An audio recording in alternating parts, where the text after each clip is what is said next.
Central Minnesota, 1856.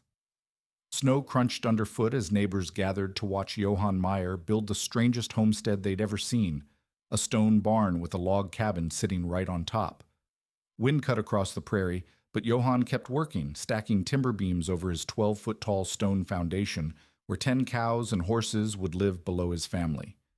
His neighbors laughed when the Swiss immigrant built his cabin on top of his barn. They called it foolishness. They called it unsanitary. Every other settler built separate structures, clean cabins for families, distant barns for livestock. Johann spent months on his unusual house barn, while others finished their standard cabins in weeks, burning 8 to 10 cords of firewood each winter to stay warm. Then January arrived with teeth bared. Temperatures plunged to 40 below zero for nearly a week. Snow piled 6 feet deep. The brutal winter of 1856 tested every structure on the frontier. Standard cabins became ice boxes despite roaring fires. Settlers burned through cordwood faster than they could split it, yet their homes remained unbearably cold. But Johann's cabin? The floor stayed warm enough to walk barefoot. His family used only 4 cords of firewood all season, while his neighbors burned twice that amount and still shivered. The animals below radiated 50 BTUs per hour each, turning his stone foundation into a massive heater that kept his living space 15 degrees warmer than any neighboring cabin. What did this Swiss settler understand about thermal mass and animal heat that seasoned frontier builders had completely missed? If you value stories of practical wisdom that stood the test of time, make sure to subscribe. We've got more documented accounts worth remembering. The autumn of 1856 brought an early bite to central Minnesota, and Johann Meyer knew he was running out of time. While his neighbors had already chinked their cabin walls and stacked their winter firewood, the Swiss-German immigrant was still laying the foundation stones for what would become the most controversial homestead in the territory.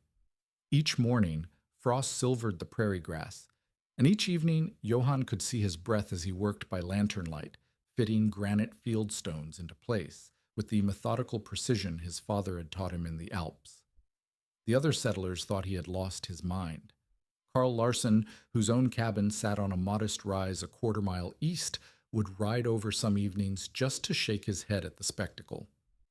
"Johann, winter's coming fast," he'd say, gesturing at the partially completed stone walls that rose 12 feet from the frozen ground. "You should have built a proper cabin months ago. This fool contraption will be the death of you and your family."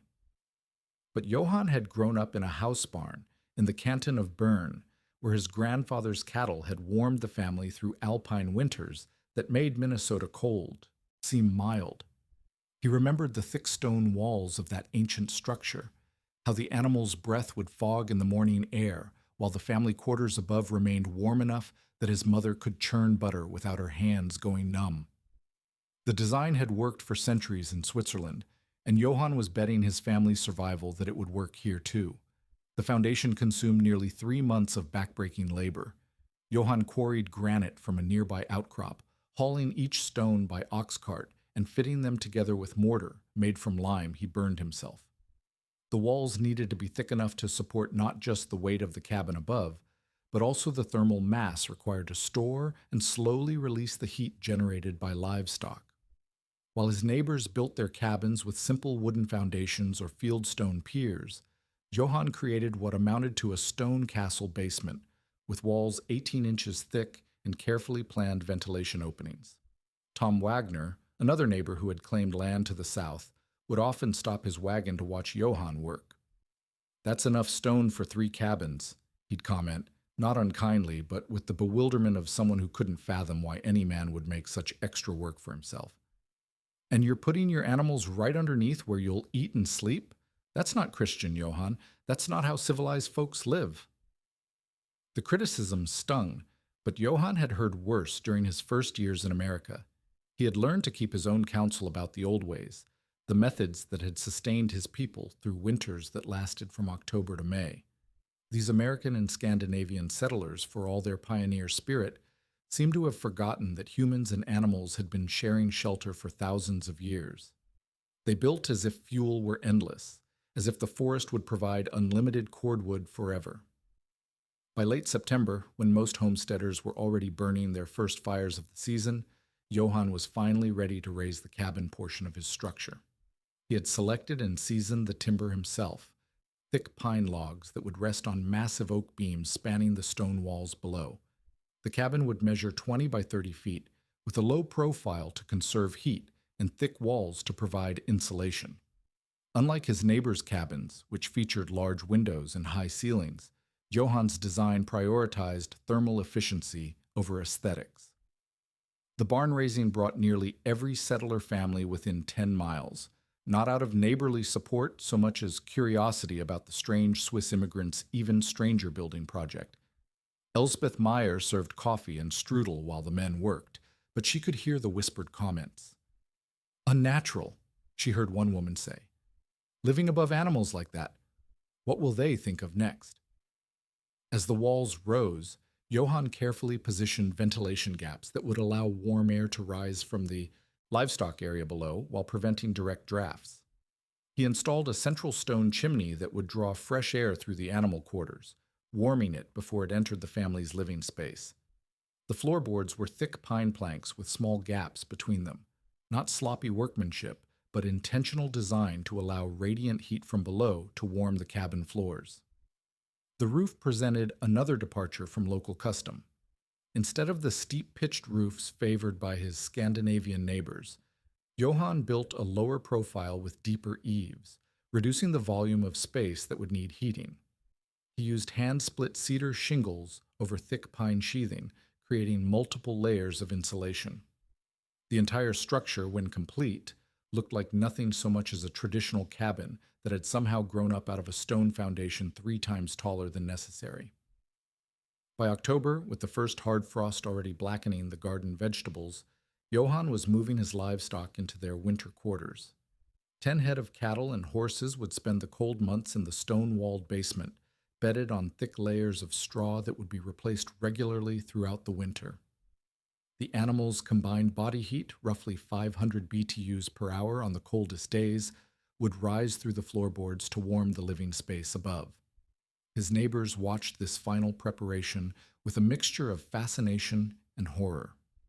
The idea of living directly above livestock violated every notion of proper frontier hygiene they had brought from their homelands.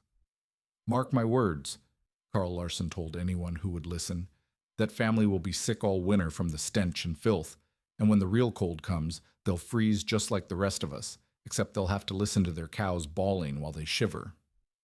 But as November arrived with its first serious snowfall, Johann felt the familiar warmth beginning to rise through the floorboards of his cabin. The stone walls below were already absorbing and storing heat from the animals' bodies, creating a thermal battery that would release warmth steadily throughout each day and night. His family would sleep warm while their neighbors fed fires through the dark hours, and come spring, Johann knew exactly whose methods would have proved superior. The first serious snow began falling on November 15th, and by evening the flakes had thickened into a steady curtain that would deposit 8 inches before dawn.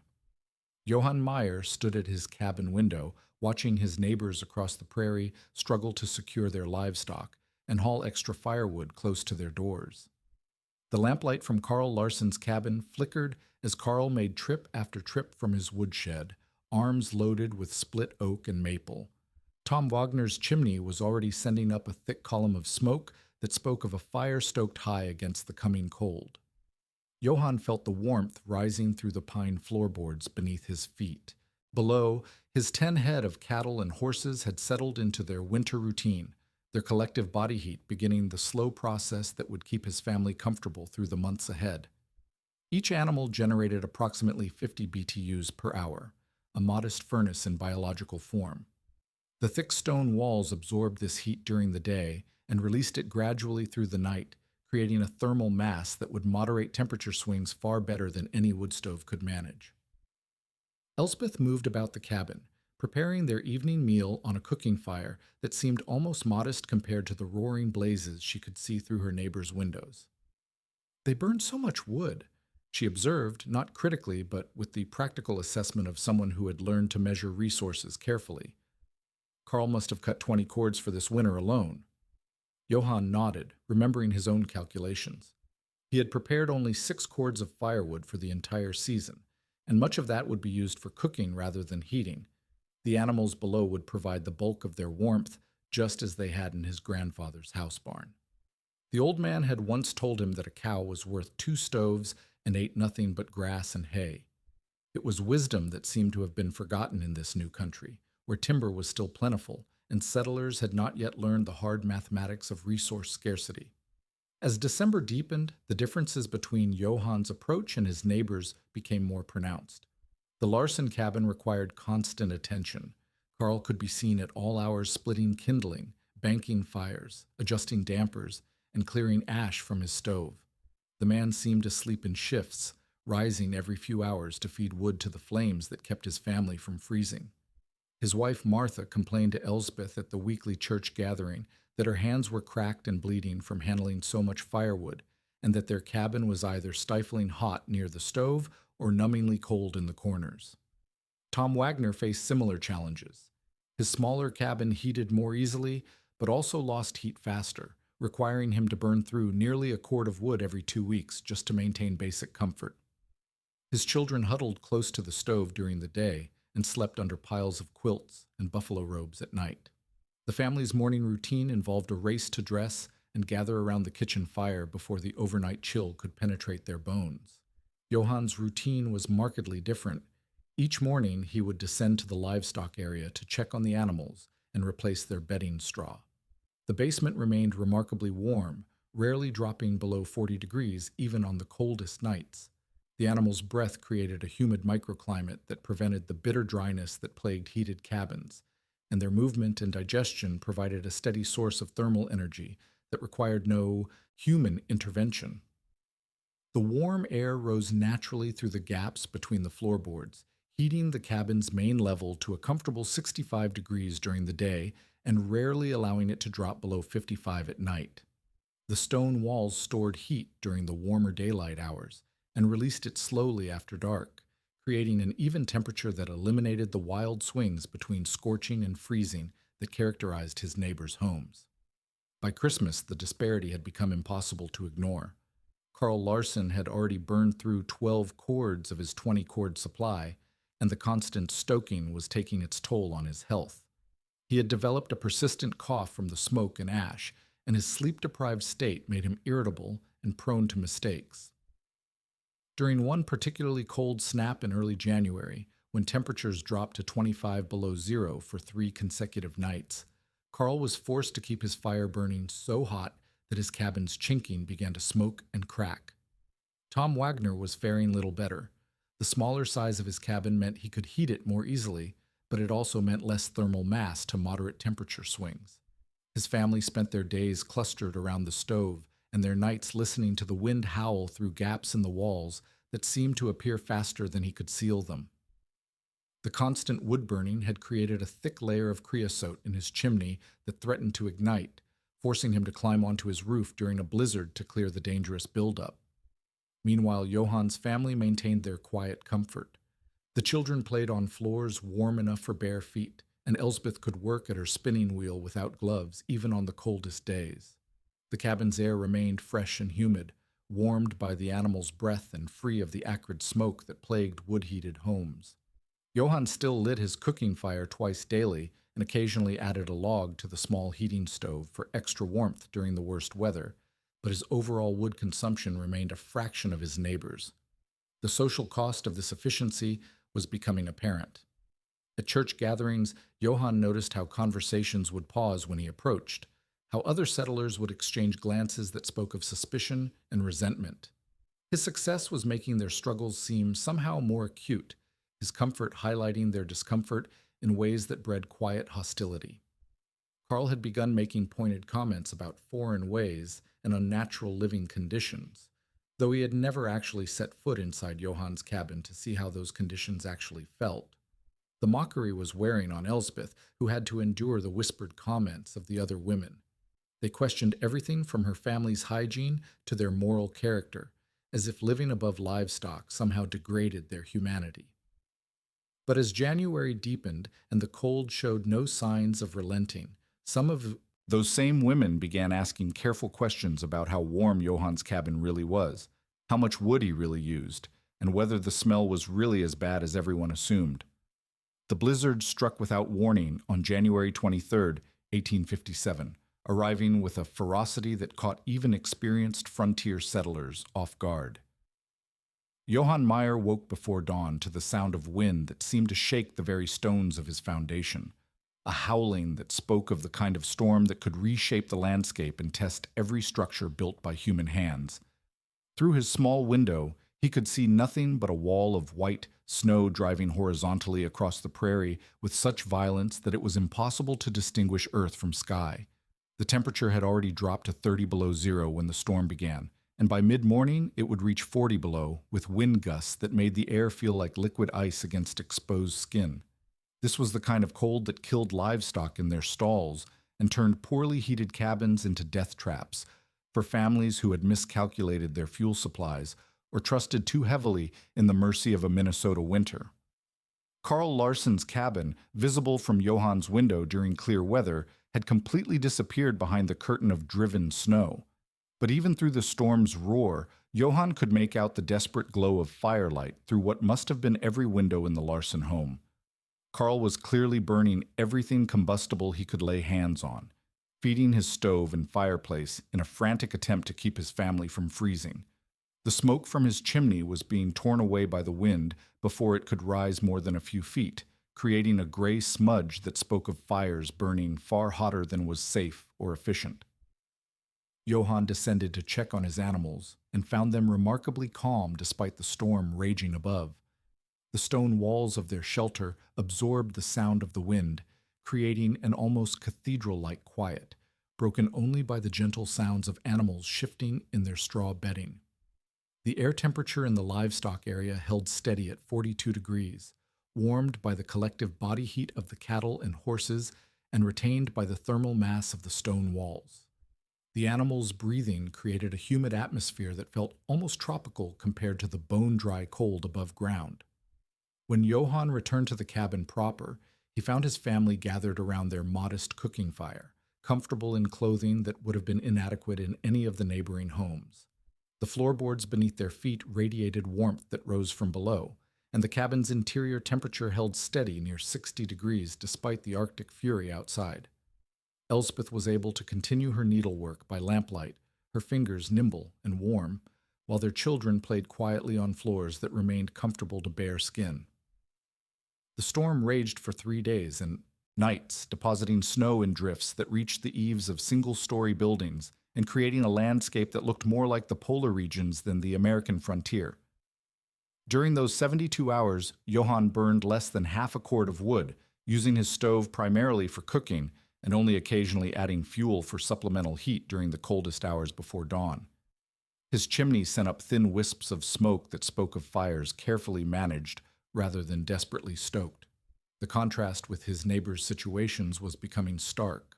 Through brief lulls in the storm, Johann could hear the sound of axes biting into wood as settlers broke up furniture, fence posts, and anything else that would burn.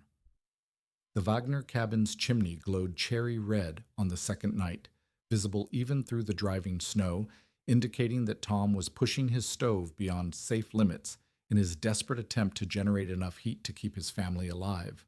The constant high-temperature burning was almost certainly damaging his chimney and creating dangerous creosote buildup, but the alternative was freezing to death in his own home. By the third day, the sounds from neighboring homesteads had taken on an ominous quality. The steady rhythm of wood splitting had become more erratic, suggesting that settlers were running low on properly seasoned fuel and were reduced to burning greenwood, bark, and other materials that produced more smoke than heat. The Larsen cabin's chimney was now sending up black, sooty smoke that indicated Carl was burning wet wood or had allowed his fire to smolder rather than burn cleanly, both signs of a family in serious trouble. When the storm finally broke on the morning of January 26th, the silence was almost deafening after 3 days of continuous wind. Johann stepped outside to find a transformed landscape where familiar landmarks had been obliterated by snowdrifts and the world had taken on the stark beauty of an Arctic wilderness. The temperature had stabilized at 28 below zero, and the air was so clear and cold that each breath felt like inhaling knives. His first concern was for his neighbors, and as he made his way through the waist-deep snow toward the Larson cabin, he could see that the situation was dire. Carl's chimney was barely smoking, suggesting that his fire had either gone out or was burning so low that it provided little heat. The windows of the cabin were frosted over from the inside, indicating that the interior temperature had dropped close to freezing, despite whatever fuel Carl had been able to feed his stove. Johann found Carl in his woodshed, swinging an axe with the mechanical desperation of a man who knew his family's survival depended on his ability to produce combustible material. Carl's movements were clumsy and inefficient, hampered by cold and exhaustion after 3 days of nearly continuous fire tending. His woodpile, which had seemed adequate at the beginning of winter, was now reduced to a few pieces of green timber and some partially burned logs that had been pulled from the fire and saved for reuse. "Johann," Carl said without looking up from his chopping, his voice hoarse from breathing smoke and cold air. "Thank God you made it through. We're burning the children's bed frame now. Martha's inside trying to keep the little ones warm, but the fire keeps dying down no matter what we feed it." The temperature inside the Larson cabin was barely above freezing, despite the fact that Carl had been burning furniture, fence rails, and anything else combustible for the past 2 days. The family huddled together on mattresses pulled close to the stove, wrapped in every quilt and blanket they owned. Martha Larson's face was pale with cold and exhaustion, and the children were listless in a way that spoke of bodies conserving energy against life-threatening cold. Johann could see the fundamental problem immediately. The cabin's wooden walls provided minimal thermal mass, so any heat generated by the fire was quickly lost to the bitter air outside. Carl was trapped in a cycle of burning fuel as fast as he could split it, generating heat that dissipated almost immediately and required constant replenishment. Without adequate insulation and thermal storage, the family was fighting a losing battle against physics itself. Tom Wagner's situation was equally desperate, though his smaller cabin made it slightly easier to heat the limited space around his stove. But his fuel supplies were also running dangerously low, and his chimney was clogged with creosote from burning green wood and other inappropriate materials. The family was alive, but barely, and Tom's hands were blistered and bleeding from 3 days of nonstop wood splitting and fire management. Johann's offer came without fanfare or righteousness, delivered in the practical tone of a man who understood that survival trumped pride on the frontier. "Bring your families to my place," he told Carl and Tom as they stood in the bitter aftermath of the storm, their breath creating clouds of vapor that froze instantly in the 28 below air. "The cabin is warm enough for all of us, and the animals can share their quarters if your livestock need shelter." Carl's initial response was a mix of gratitude and wounded dignity. He had spent months mocking Johann's unconventional design, had publicly questioned the sanity of living above livestock, and had predicted disaster for the Swiss immigrant's family. Now he found himself in the position of needing rescue from the very methods he had ridiculed. "I don't know what to say, Johann. We've been burning everything we can get our hands on, and it's still not enough. Martha and the children—" His voice trailed off as he gestured helplessly toward his cabin, where the windows remained frosted from the inside despite his family's desperate efforts to generate heat. The migration from the failing cabins to Johann's housebarn took most of the morning. Carl and Tom loaded their families onto sleds, wrapping the children in buffalo robes and blankets that had grown stiff with frost. The women carried precious supplies, medicines, extra clothing, and what little food remained from stores that had been difficult to access during the storm. The men led their surviving livestock through the deep snow, animals that had barely survived 3 days in inadequately heated barns and sheds. When the refugees entered Johann's cabin, the contrast was immediately apparent. Martha Larson stopped just inside the door, her frost-nipped cheeks beginning to flush as warmth from the floor radiated up through her worn boots. "It's actually warm in here," she said with wonder, as if stating something miraculous rather than obvious. The children, who had spent 3 days huddled motionless to conserve body heat, began to shed their heavy coats and move about with renewed energy. Tom Wagner's wife, Sarah, was equally amazed by the stable temperature. "How is the air so fresh?" she asked Elspeth, expecting the stale, smoke-laden atmosphere she had endured in her own cabin during the storm. The answer lay in Johann's carefully designed ventilation system, which drew fresh air through the livestock quarters below, warming it naturally before it entered the family's living space.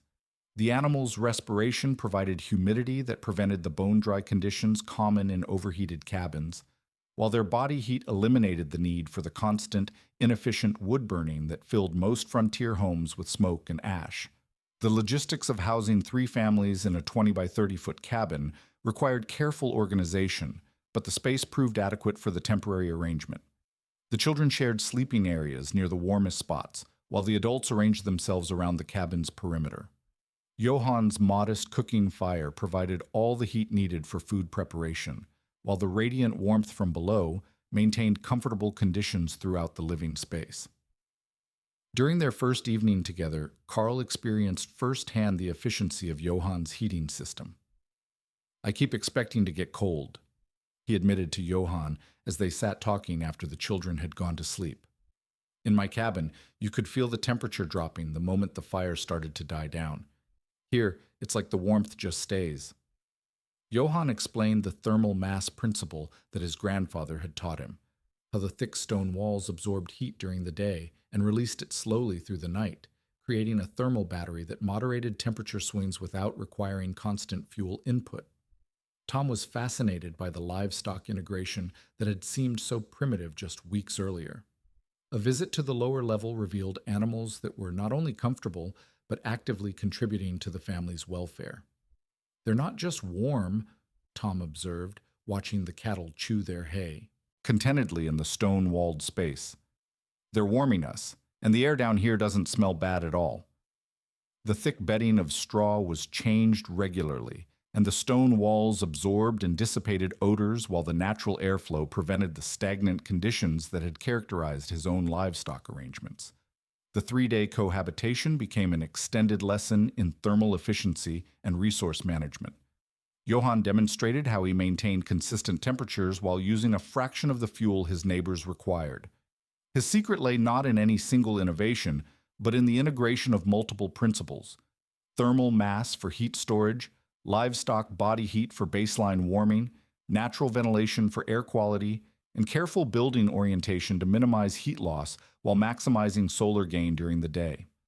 Martha Larson found herself helping Elspeth with daily chores, learning techniques that the Swiss woman had inherited from generations of alpine living.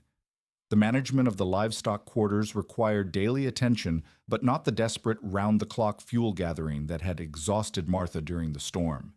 Instead of splitting wood in sub-zero temperatures, the women could focus on food preparation, clothing repair, and childcare in a consistently warm environment. Carl's transformation was perhaps the most dramatic. The man who had publicly scorned Johann's methods now found himself asking detailed questions about construction techniques, thermal principles, and resource calculations. "How much did the stonework cost you?" he wanted to know.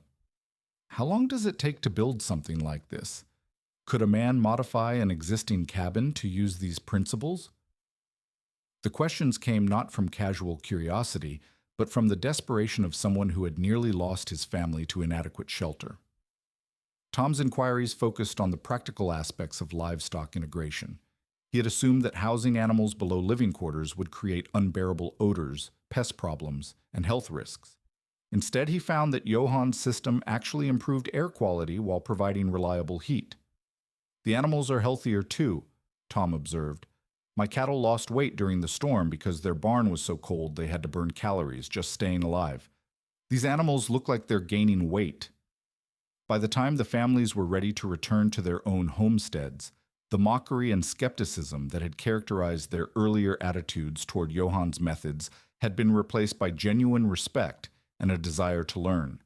The Swiss immigrant had not only survived the worst storm in memory with minimal resources, but had done so while providing refuge for others. His foolish design had proven itself under the most extreme conditions, demonstrating that traditional knowledge often contained wisdom that newer methods had abandoned. The request for help had become an education, and Johann's quiet vindication had arrived not through boastful demonstration, but through the simple act of sharing warmth when his neighbors needed it most.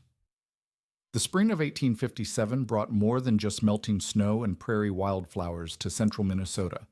As settlers emerged from what would be remembered as one of the harshest winters in territorial history, conversations around Sunday church gatherings and weekly supply runs to town centered increasingly on Johann Meyer's house barn and the families it had sheltered during the Great Blizzard.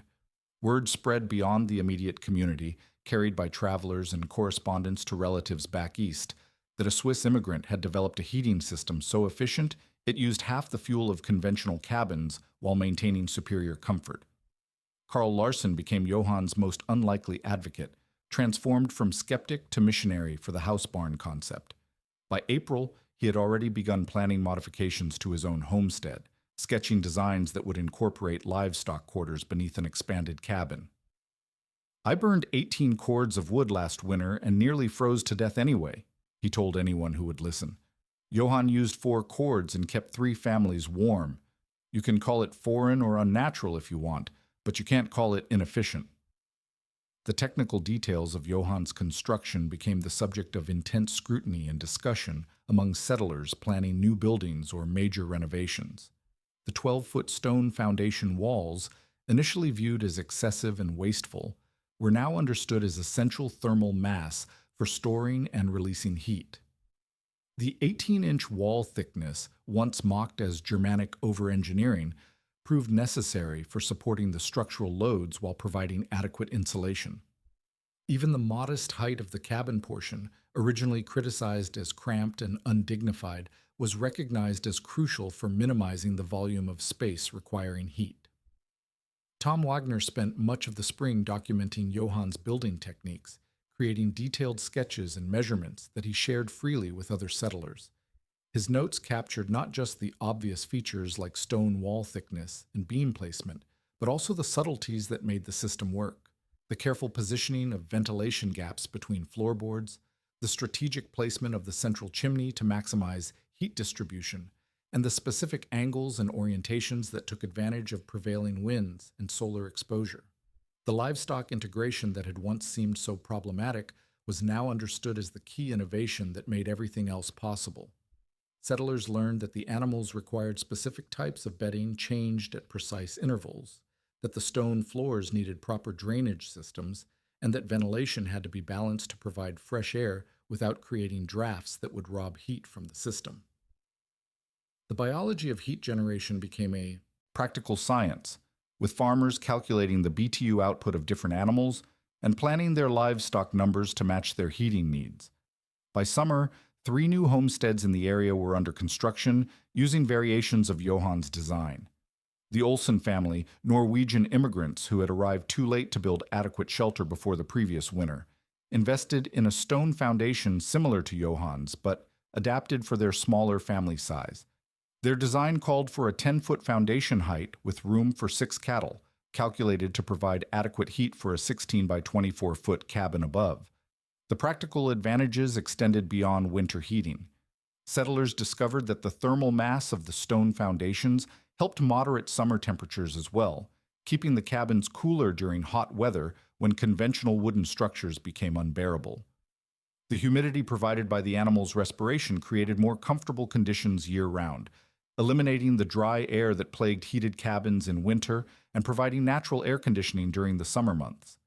Johann found himself in the unexpected role of technical consultant, traveling to neighboring settlements to advise on foundation design, ventilation systems, and livestock management.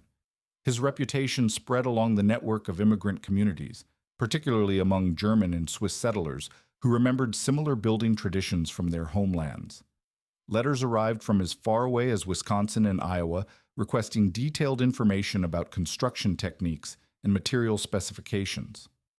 The economic implications of the house barn design became increasingly apparent as settlers calculated fuel savings and construction costs. While the initial investment in stonework was substantial, the reduced firewood requirements meant that families could survive winters with half the woodcutting labor required by conventional cabins. For settlers in areas where timber was becoming scarce or expensive, This represented a significant economic advantage that justified the additional construction expense. Martha Larson emerged as an unexpected authority on the domestic aspects of housebarn living, addressing the hygiene and comfort concerns that had initially made the concept seem unacceptable to frontier families. Her testimony that the air quality was actually superior to conventional cabins, that odors were minimal with proper management, and that the consistent warmth made household tasks far more pleasant helped overcome the cultural resistance that had initially greeted Johann's methods. The design principles began appearing in modified forms throughout the region. Some settlers built partial basements for smaller numbers of animals, while others incorporated the thermal mass concept using different materials or configurations. The central idea that animal body heat could be captured and utilized for human comfort spread through immigrant communities and began influencing building practices across the upper Midwest. By 1858, the territorial newspapers were featuring articles about the Swiss heating method and its adoption by practical-minded settlers. The coverage emphasized the fuel savings and improved comfort, but also noted the skilled craftsmanship required for successful implementation. Not every attempt at building a house barn succeeded, and failed examples served as reminders that the system required both proper construction and ongoing management to deliver its promised benefits. Johann's quiet vindication had evolved into something approaching celebrity within the settler community. The man who had been mocked for his unconventional methods was now sought out for his expertise, his counsel valued by families planning their survival in a harsh climate. His success had proven that traditional knowledge, properly applied and adapted to new circumstances, could outperform the conventional wisdom of the frontier. The old ways, dismissed as primitive by American settlers confident in their superior methods, had revealed their enduring value when tested against the ultimate arbiter of winter survival. The legacy of that terrible winter and Johann's response to it would continue shaping building practices in the region for decades to come, as successive generations of settlers learned that innovation sometimes meant looking backward rather than forward, and that wisdom could be found in methods that predated the American frontier by centuries.